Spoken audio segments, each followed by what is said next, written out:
Bonjour et bienvenue sur la chaîne Grandir avec la Bible. Aujourd'hui, nous allons plonger dans l'une des histoires les plus spectaculaires de l'Ancien Testament. Celle d'un homme ordinaire appelé à une mission extraordinaire. C'est l'histoire de Gédéon, un homme qui, avec seulement 300 soldats, a vaincu une armée immense, non par sa propre force, mais par la puissance de Dieu. Alors, installez-vous confortablement et préparez-vous à découvrir comment la foi peut renverser des montagnes. Notre récit commence à une période sombre pour le peuple d'Israël. Pendant 70 longues années, ils subissent l'oppression cruelle des Madianites.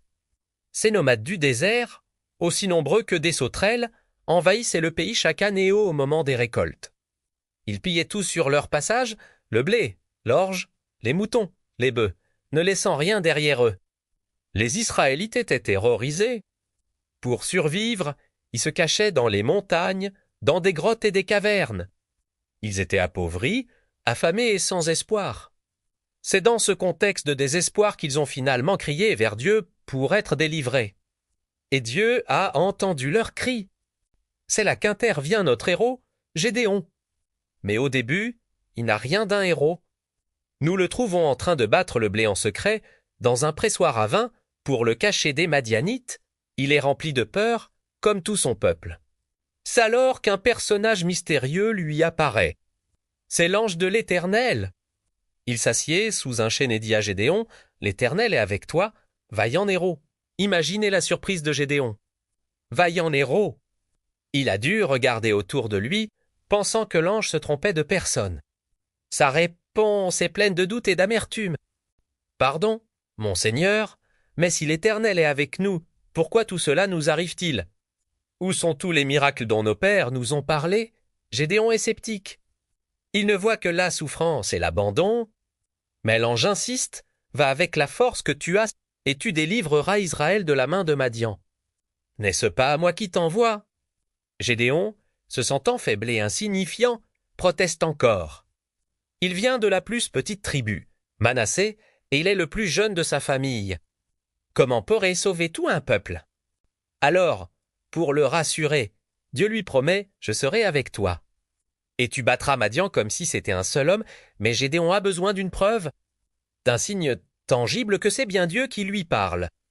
Il prépare une offrande, de la viande et des pains sans levain. L'ange lui dit de poser la nourriture sur un rocher. Puis, l'ange touche l'offrande avec le bout de son bâton. Immédiatement, un feu jaillit du rocher et consume tout. L'ange disparaît. À ce moment, Gédéon comprend qu'il a vu l'ange de l'Éternel face à face. Terrifié, il pense qu'il va mourir, mais Dieu le rassure, sois en paix, n'aie pas peur. Tu ne mourras pas sur ce lieu. Gédéon bâtit un autel qu'il nomme l'Éternel paix. Sa première mission, avant même d'affronter les Madianites, est de purifier sa propre maison en détruisant les autels païens de son père. C'est un premier pas courageux qui montre que sa foi commence à grandir. Maintenant convaincu de sa mission divine, Gédéon se prépare à la guerre. Il sonne de la trompette, un appel aux armes qui résonne dans les collines. Les hommes des tribus voisines répondent à son appel.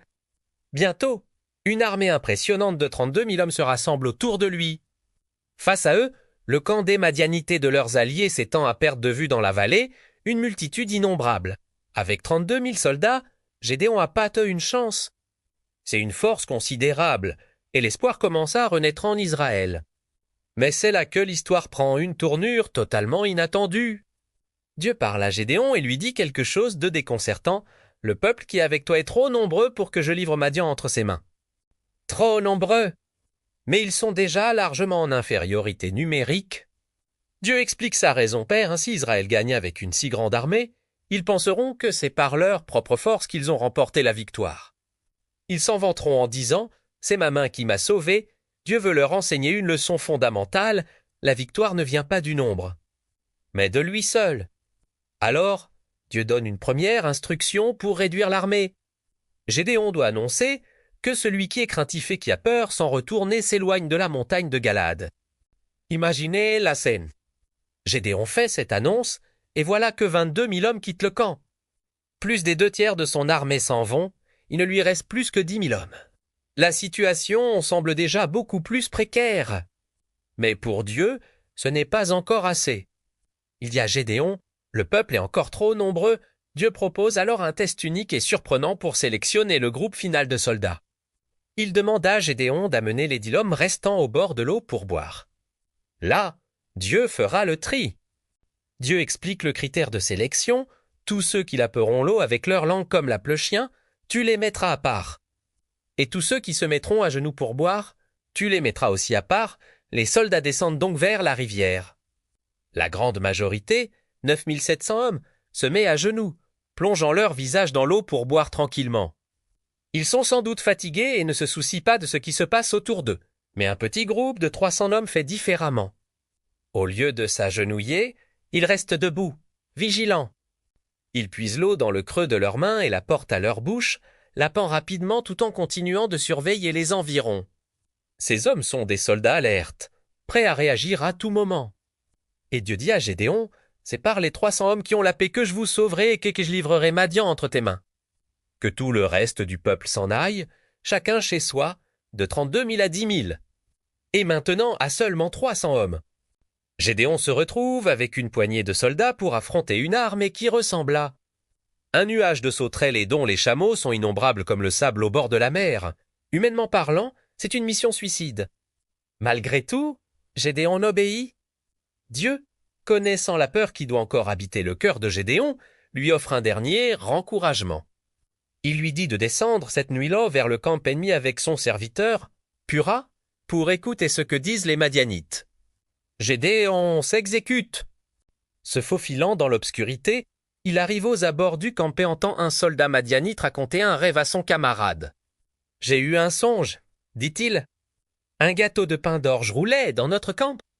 Il est venu heurter la tente, et la tente est tombée, elle a été renversée sens dessus-dessous, mon camarade lui répond aussitôt. Avec une certitude étonnante, ce n'est rien d'autre que l'épée de Gédéon, fils de Joassoth, homme d'Israël. Dieu a livré entre ses mains Madian et tout le camp. Entendre cela une confirmation incroyable pour Gédéon. Même ses ennemis savent que Dieu combat pour lui. Le pain d'orge, nourriture des pauvres, représente la petite armée d'Israël, tandis que la tente symbolise la puissance madianite. Ce rêve est un message divin, le faible renversera le fort.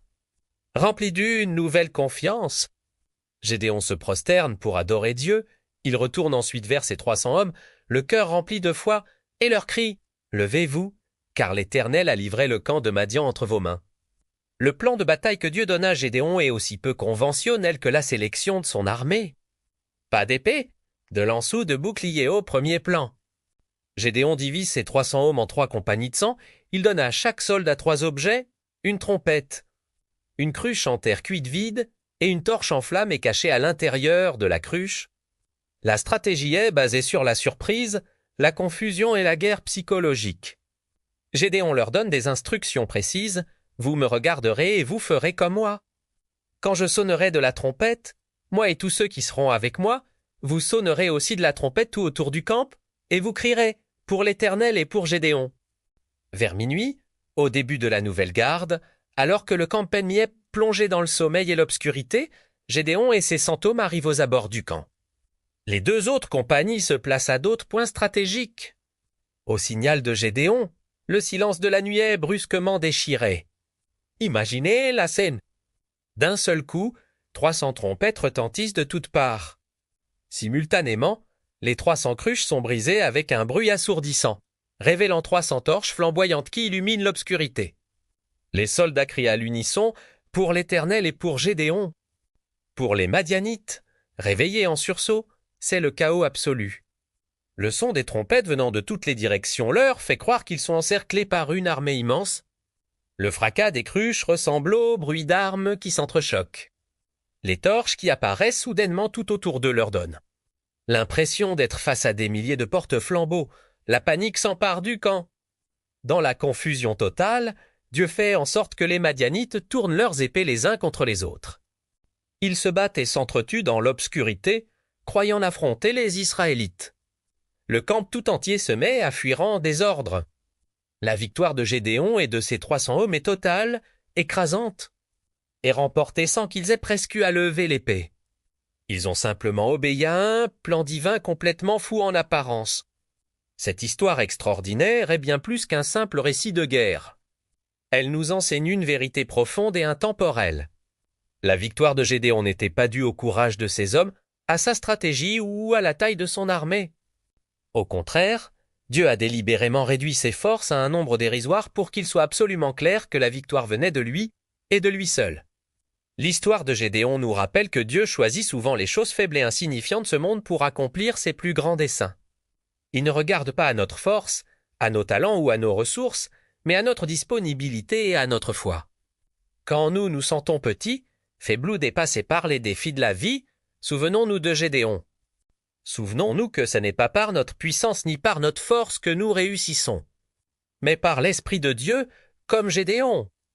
Nous sommes appelés à faire confiance à Dieu même lorsque ses plans semblent illogiques et à avancer avec courage, sachant que s'il est avec nous, une poignée de personnes peut accomplir l'impossible. Merci d'avoir regardé cette vidéo sur Grandir avec la Bible. Si cette histoire vous a inspiré, n'hésitez pas à laisser un j'aime, à partager la vidéo et à vous abonner pour ne manquer aucun de nos prochains récits. Racontez-nous dans les commentaires ce que l'histoire de Gédéon vous inspire. À très bientôt pour une nouvelle histoire.